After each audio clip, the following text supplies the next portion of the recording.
Mahal yan. May second floor, tapos na may CR. At dumating na nga yung araw na giniba na ang Barangay Hall. Dito po yon sa Delpan Street ng Manila. Ito yung sa harap ng Binodominium na pinagawa ni Yorme. Grabe, no? Pangalawang Barangay Hall na to na na-demolish. Ito kasi nakatayo sa bangketa. So maraming mga nadismaya dito. Bakit itinayo pa yung Barangay Hall dyan? Eh alam naman nasa bangketa. So nasayang na yung pera imbis ginamit na lang sa iba, no? Mas malaking tulong. Pero grabe yung nangyari dito. Nakakalungkot. So kamakailan lang yung napuntahan natin sa Alonso. 4 na palapag. Pero ito, second floor lang. Malaki yung nagastos ito. Sigurado kasi quality yung pagkagawa. Tapos maganda. So alamin natin ngayon, ongoing yung demolition dito sa Delpan Street, Manila. Nandito na tayo sa Delpan Street. At ito na yung pinaka-inaantay natin. Yung pagwasak ng Barangay Hall. Ito na, oh. Ito yung District 3 ni Congressman.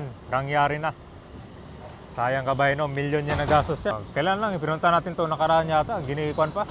Pinatur ko pa sa inyo yung sa baba niyan. Pero ngayon, wasak na. So ito yung sinabi ko, ito yung malapit sa Binodominium. Ito yung pinagawa na housing project ni Yorme. Ito kasing Barangay Hall, nakatayo sa dito sa bangketa. Sayang lang yung pera. Nangyari na yung banggaan nila Yorme at saka ni Congressman. So anong pinuntahan natin, naka-evacuate na yun siya. Ang problema kasi dito, itong Barangay Hall, nakatayo sa bangketa. Paano naman ang nakalusot yung ganyan? Dapat pinag-aralan mo na mabuti. Ang masama niya, malapit pa dito sa entrance ng Binodominium. Ito yung original na bangketa niya. Yan, mga obstruction lang, pwede tanggalin yan. Wala, wasak na yung harap niya. Ito, mabilis lang to. Kumpara mo doon sa may Alonso. Yung kasi umabot ang 4 na palapag. Ito, mabilis lang to. Pero kaya isang araw to. Ito yung gabay na rain or shine.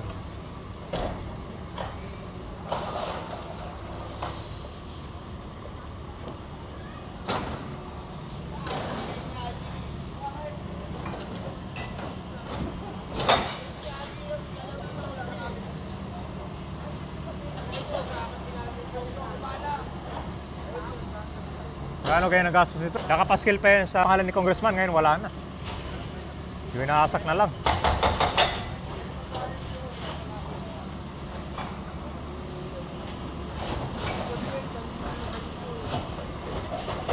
So yung sa likod niya, yan CR.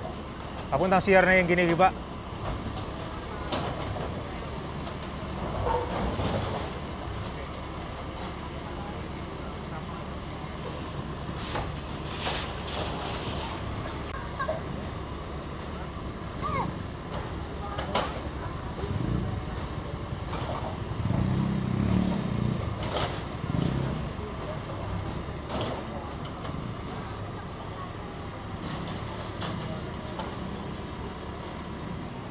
Congressman, District 3.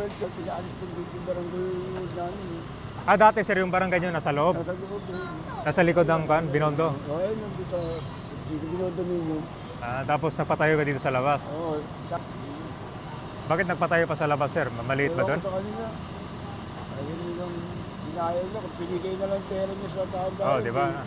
Katingin mo sir, magkano yung nagastos yan? Ayun po, wala pa yata 1 milyon. Wala pa 1 milyon? Oo.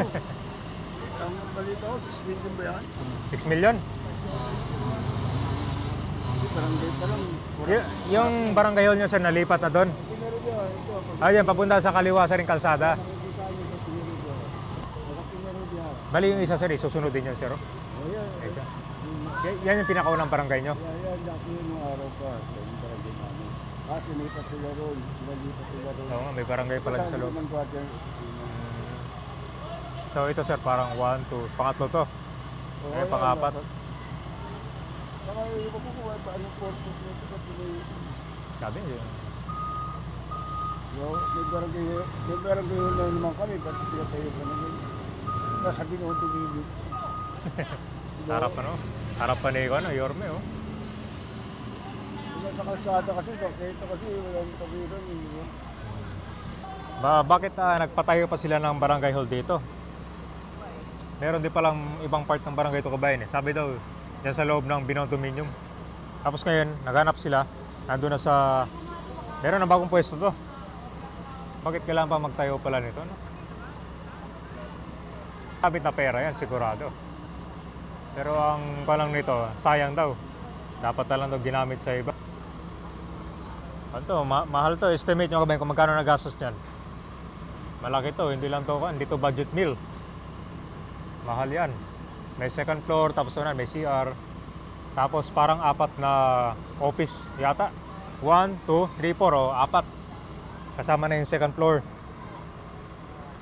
Ito, meron pang social na hagdan, no? Quality yung pagkagawa. So ito na yung panyata. Pangalawang barangay hall, nagiba. After dun sa Alonso.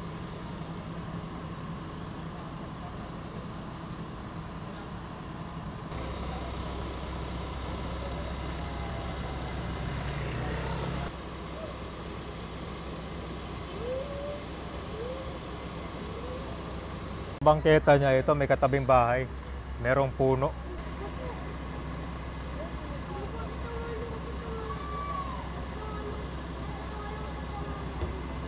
Grabe ito kasi kabayan, kita may mga obstruction na ito, madali lang lutasin to.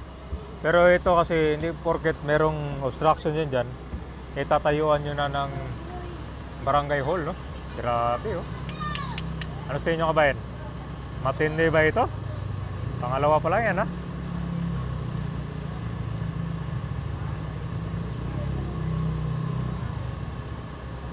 Ilang buwan na itong barangay na to? Bago lang po yan. Ginagawa po. Ano pa, buwan pa lang po. Hindi pa po siya nakaupo. Buwan pa lang? Buwan pa lang po yan. Hindi pa po namin nagagamit yan.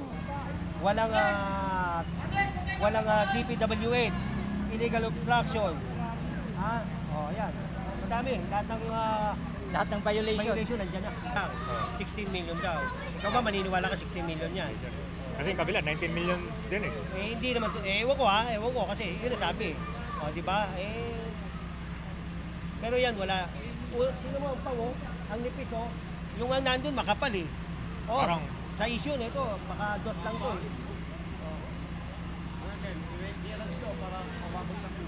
Hindi natin si alam mo, ito sabi ko sayang yung pinapatayo na nilang ganito eh. Nakita mo yun din sa Arellano, kung yun, binigay nila ng mga aircon para sa mga sa room, matutuwa pa yung mga tao eh. Diba? reklamo kasi ng mga estudyante doon din eh. Mainit daw kasi. Mainit! Kasi nandun ako eh. Makita ko doon eh. Nagre-reklamo yung mga estudyante, mainit. Diba? Kung yun, dinonate na lang nila ng mga aircon. Diba? Okay, pinaganda nila yung eskwelahan. Di mas maganda, ba't mo haharangan yung eskwelahan doon? Di kawawa yung mga estudyante, diba? Ako, hindi naman ako. Dapat bago nila gumawa ng ganyan, pinag-iisipan muna nila. Diba? Isa pa, nilagyan nila ng harang doon. Kung gaano kataas yung building, gaano din kataas yung barangay. Paano kung ano yun, lumindol? Diba? Pag lumindol yun, tendency pwedeng gumanyan, maraming mamamatay. Pag gumanito, eskwelahan, masisira. Diba? Yun sabi ko. Yung barangay na tinayo doon, tsaka ito, Iisa.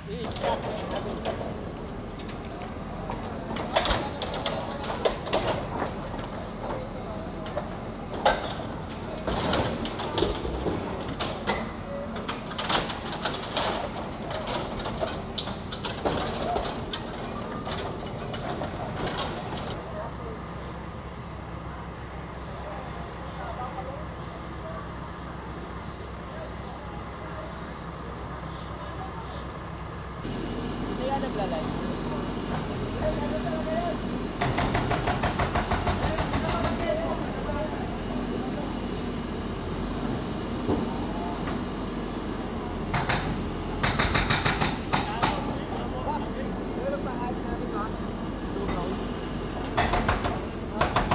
Yes, Joel. Kahit magkakita talaga.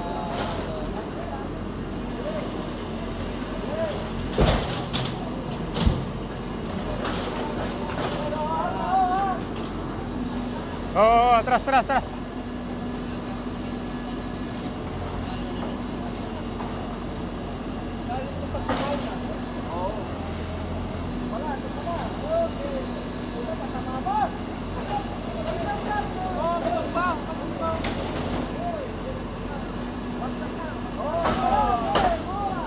bagsak si Chua. Kailan lang to? Kailan lang, no? Hinahabol, no? Eh, ginigiba na nga namin yun, no? Ah, sir, oo. Hindi lang natuloy noon yan. Ginigiba namin noon yan. Ah, ito, sir, yan. Hindi siya natuloy. Yung chairman yata, nagpatayo pa ng isa pa. Okay, okay.